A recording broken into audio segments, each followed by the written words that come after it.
menit lagi kan ibadah sekolah minggu akan dimulai. Oh iya? Iya, ayo segera rapikan dan siap-siap untuk sekolah minggu. Baik, Ma, aku beresin sekarang.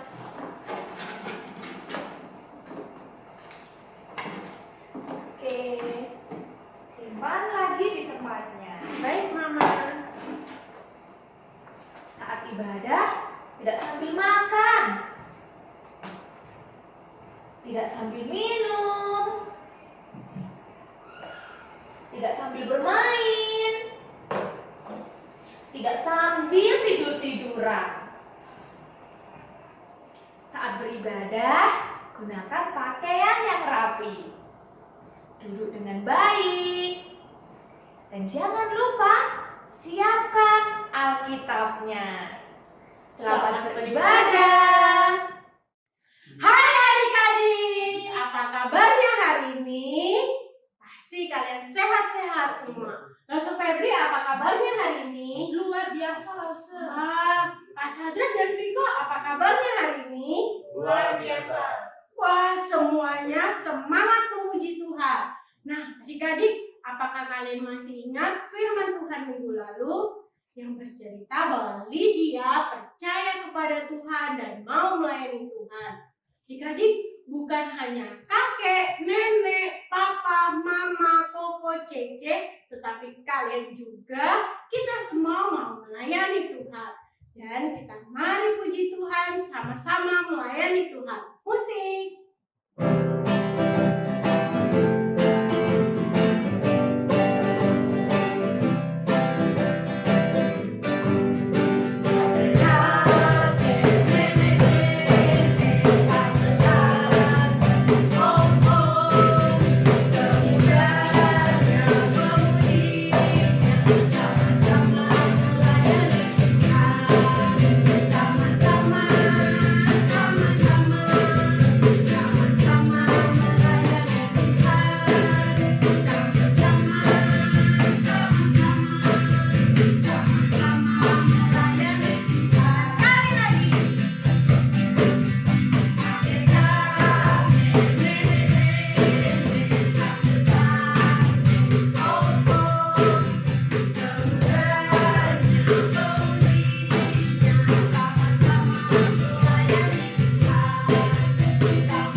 Semuanya lipat tangan, tutup mata, kita berdoa. Tuhan Yesus, terima kasih untuk hari ini kami boleh bersama-sama beribadah kepada Tuhan. Tuhan pimpin ibadah kami dari awal hingga selesainya. Dan kami mau memuji nama Tuhan serta mendengarkan firman Tuhan dengan sungguh-sungguh. Terima kasih Tuhan. Amin. Adik-adik, kita bersyukur karena Tuhan Yesus sangat baik dalam hidup kita. Tuhan Yesus juga menyertai kita, menolong kita. Karena itu, ayo semuanya berdiri, kita menyanyikan lagu Bertambah-tambah dalamnya. Sambil bergerak ya. Itu langsungnya. Bertambah-tambah dalamnya, bertambah-tambah lebarnya, bertambah-tambah tingginya kasih Yesus dalamku. Bertambah-tambah dalamnya,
saatnya kita akan memberikan persembahan. Adik-adik silakan siapkan persembahannya dan juga kotak yang sudah adik-adik persiapkan. Nah, saat lagu-lagu dinyanyikan, adik-adik silakan memasukkan persembahannya ke dalam kotak tersebut. Kita akan nyanyikan lagu Burung Pipit yang Kecil.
Adik-adik, mari kita semua berdoa. Tunduk kepalanya.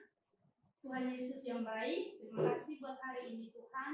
Kami sudah memberikan persembahan. Dan Tuhan Yesus yang berkati persembahan ini.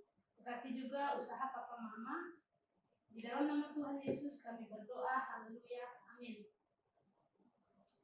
Nah, adik-adik, sekarang saatnya kita akan mendengarkan firman Tuhan.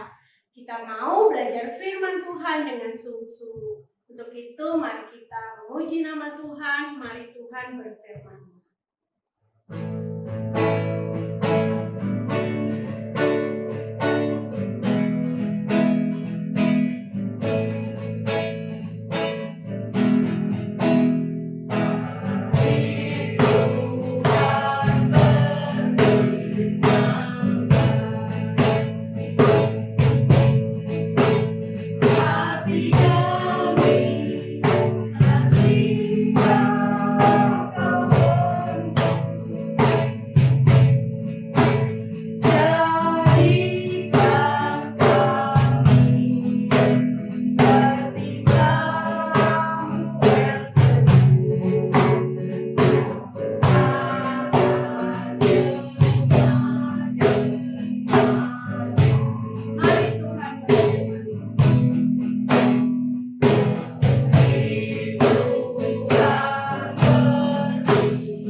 Semuanya lipat tangan, tutup mata, kita berdoa. Tuhan Yesus, sekarang tiba saatnya kami akan mendengarkan firman Tuhan.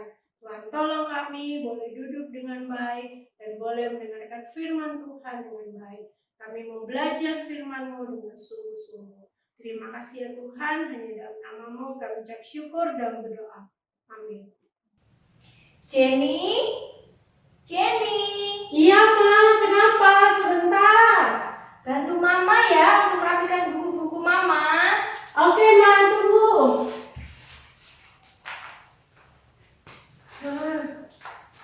Jenny bantuin ya Ma. Iya Jenny. Tolong bantu Mama simpan di meja ya. Baik Ma. Terima kasih Jenny sudah menolong Mama. Sama-sama Mama. Adik-adik, membantu atau menolong adalah salah satu cara untuk saling melayani dengan kasih. Hari ini kita akan kembali belajar firman Tuhan. Firman Tuhan hari ini tentang seorang wanita. Dia suka menolong orang lain.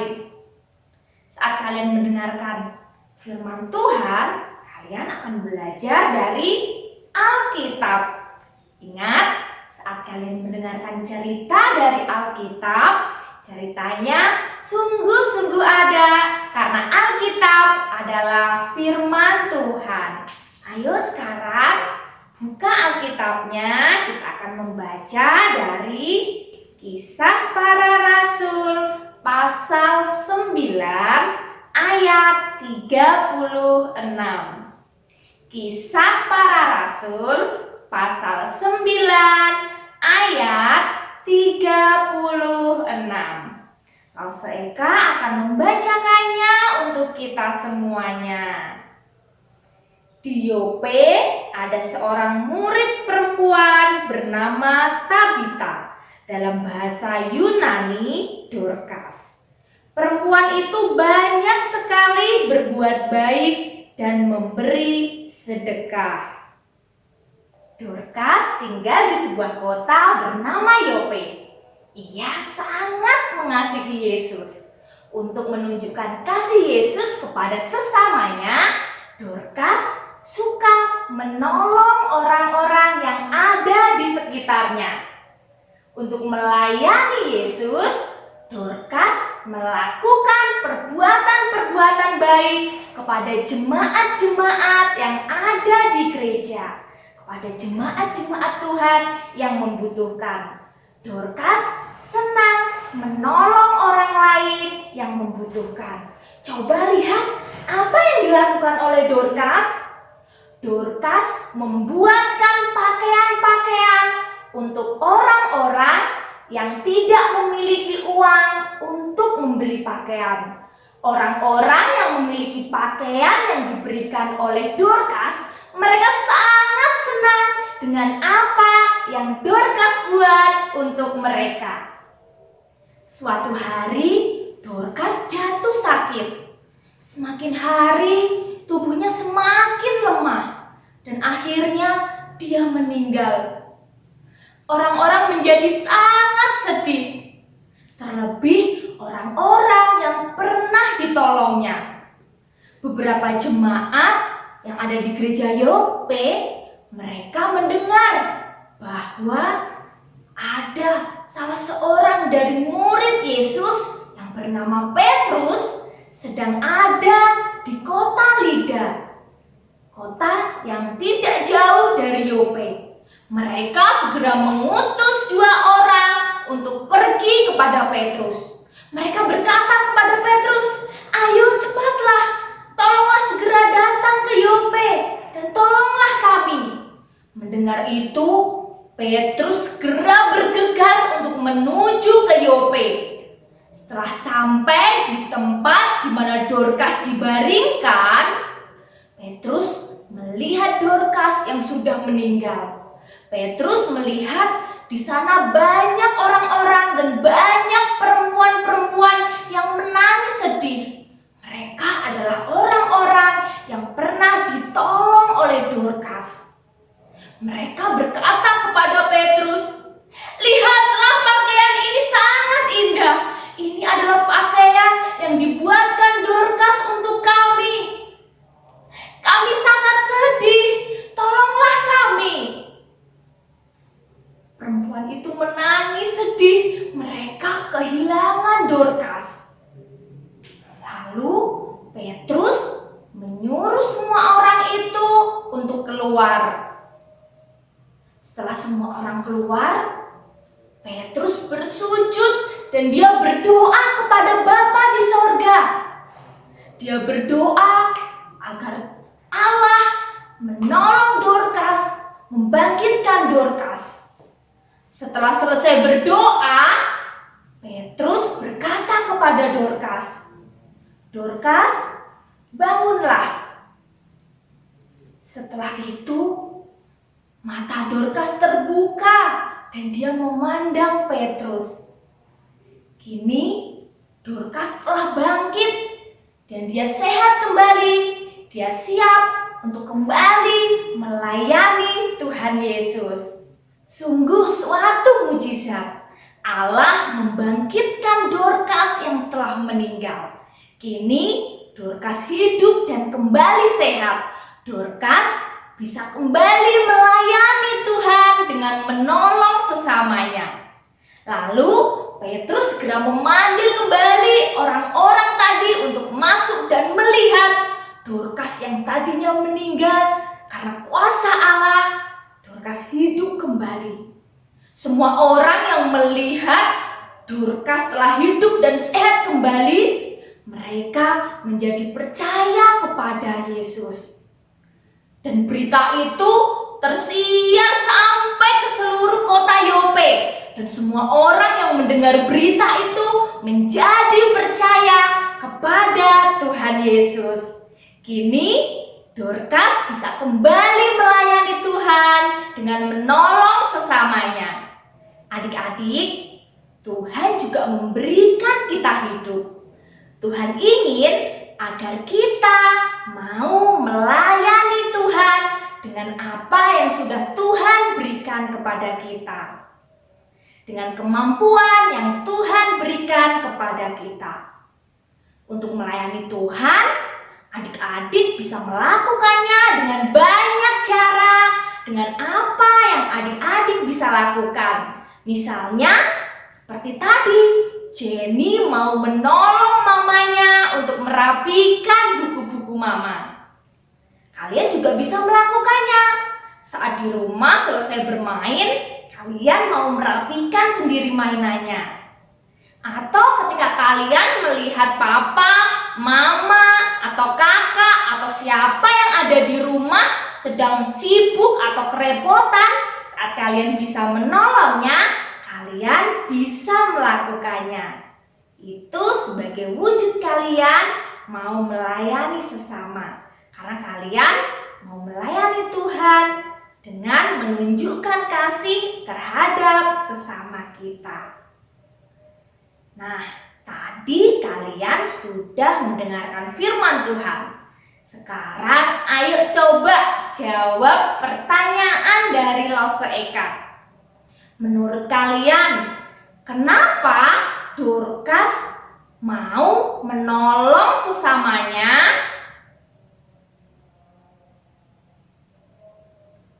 Karena sebagai ucapan syukur Dorcas kepada Tuhan yang sudah menyelamatkannya, Dorcas juga mau menunjukkan kasihnya dengan cara melayani orang lain, dengan menolong sesamanya. Lalu, setelah Allah membangkitkan Dorcas, apa yang dilakukan Dorcas? Dorcas kembali melayani Tuhan dengan menolong sesamanya, dengan menolong orang-orang yang membutuhkan. Adik-adik, kalau Dorcas menunjukkan kasihnya kepada Tuhan dengan melayani sesamanya, menolong orang-orang yang membutuhkan, apa yang dapat kalian lakukan sebagai ucapan syukur kalian kepada Tuhan? Apa yang bisa kalian lakukan untuk melayani Tuhan? Ya, kalian bisa melayani Tuhan dengan berbagai cara.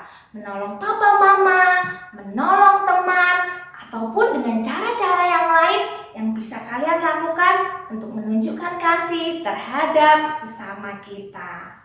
Sekarang, ayo ikuti Lause Eka untuk mengucapkan ayat hafalan. Galatia pasal 5 ayat 13b. Tetapi janganlah kamu mempergunakan kemerdekaan itu sebagai kesempatan untuk kehidupan dalam dosa, melainkan layanilah seorang akan yang lain oleh kasih. Sekali lagi ya, Galatia pasal 5 ayat 13b. Tetapi janganlah kamu mempergunakan kemerdekaan itu sebagai kesempatan untuk kehidupan dalam dosa, melainkan layanilah seorang akan yang lain oleh kasih. sudah rela mati di kayu salib untuk menyelamatkan kita. Keselamatan yang sudah Tuhan berikan, biarlah kita juga menunjukkan kasih kita untuk sesama kita dengan mau melayani dan saling menolong dalam kasih. Sekarang, mari kita berdoa. Kita bersyukur kepada Tuhan. Lipat tangan, tutup mata, ikuti Lause Eka berdoa. Terima kasih Tuhan. Hari ini Tuhan mengingatkan kami tentang Dorcas yang mau melayani sesamanya. Saya mau untuk melayani sesama kami. Tolong saya berikan apa yang saya butuhkan untuk menjadi penolong yang baik untuk orang-orang yang ada di sekitar kami, agar kami dapat menjadi saksi dan menunjukkan kasih Tuhan kepada semua orang. Di dalam nama Tuhan Yesus Kristus kami berdoa. Amin. Terima kasih adik-adik sudah mendengarkan firman Tuhan dengan baik. Ayo tunjukkan kasih kita terhadap sesama kita sebagai wujud ucapan syukur kita kepada Tuhan. Tuhan Yesus memberkati. Nah, adik-adik, tadi kita sudah mendengarkan firman Tuhan tentang Dorcas yang melayani Tuhan melalui menolong sesamanya. Adik-adik juga mau melayani Tuhan. Kita bisa melayani Tuhan dengan berbagai cara, bisa dengan menolong sesama kita, menolong papa mama ketika berada di rumah, berdoa untuk mereka. Sebagai ucapan syukur kita, mari kita memuji nama Tuhan. Kami berterima kasih Tuhan.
Kita telah beribadah kepada Tuhan. Semuanya lipat tangan, tutup mata, kita berdoa. Tuhan Yesus, terima kasih untuk ibadah hari ini. Kami bersyukur, kami sudah memuji nama Tuhan, kami mendengarkan firman Tuhan. Kiranya kami belajar seperti Dorcas yang mau menolong sesama, yang mau terus melayani Tuhan. Terima kasih ya Tuhan, hanya dalam nama-Mu kami bersyukur dan berdoa. Amin. Adik-adik, terima kasih karena adik-adik sudah mengikuti ibadah sekolah minggu hari ini dengan baik. Jangan lupa minggu depan kita tetap beribadah sekolah minggu jam 8:30. God bless you and we love you. Dadah! Hai adik-adik, kembali lagi bersama Lause Jen dan Lause Eka. Sekarang kita akan kembali bersama-sama untuk bermain kuis. Wah, kalian pasti sudah tunggu-tunggu ya kuis hari ini. Nah, sekarang Lause Jen dan Lause Eka akan memberikan kalian pertanyaan. Pertanyaan pertama adalah, Pertanyaan pertama, siapa nama anak laki-laki yang sejak kecil suka mendengarkan firman Tuhan yang diajarkan oleh mama dan neneknya? Siapa ya? jawabannya adalah Timotius. Wah, kalian hebat bisa menjawab pertanyaan Lause. Itu tandanya mereka setia untuk mendengarkan firman Tuhan. Betul sekali Lause. Sekarang pertanyaan kedua ya dari Lause Jen. Pertanyaan kedua adalah, siapa nama nenek dan ibu dari Timotius? Pasti kalian bisa menjawabnya. Jawabannya adalah Nenek Louis dan Ibu Yunike. wah, kalian hebat bisa menjawab pertanyaan yang kedua. Sekarang pertanyaan yang ketiga. Pertanyaan ketiga apa ya, Lause? Pertanyaan ketiga, siapa nama perempuan yang bekerja menjual kain ungu dan dia percaya kepada Tuhan Yesus setelah dia mendengarkan Injil yang disampaikan oleh Paulus? Jawabannya adalah Lydia. wah, Kalian hebat. Sekarang pertanyaan terakhir. Pertanyaan keempat berarti ya, Lause? Iya. Pertanyaan terakhir adalah, siapa nama perempuan yang membantu banyak orang dengan cara menjahitkan baju untuk mereka? Jawabannya adalah